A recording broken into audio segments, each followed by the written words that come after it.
So as you live the military experience, one of the things that you'll find out is that you're kind of moving in and out of a lot of houses, and sometimes they're not in great shape whenever you find them, and you try to maintain them the best that you can. And one way that Alexis and I figured out how to do that is at the beginning of shedding season and at the end of shedding season is to grab Big Bertha, one of the red rug doctors, or the big greens, depending on where you are, and handling the high traffic areas in the house. It takes care of the dirt and the grime that just naturally find themselves into the carpet.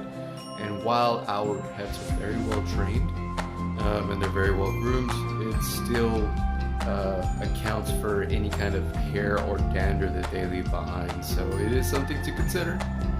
It is something that we do in our home actively twice a year. So check it out. They're not very expensive. Renting one for 24 hours is probably going to be around less than $100. And for what you get from it, having the house clean, fresh smelling, knowing that it's a clean spot, like it's in my opinion, it's well worth it.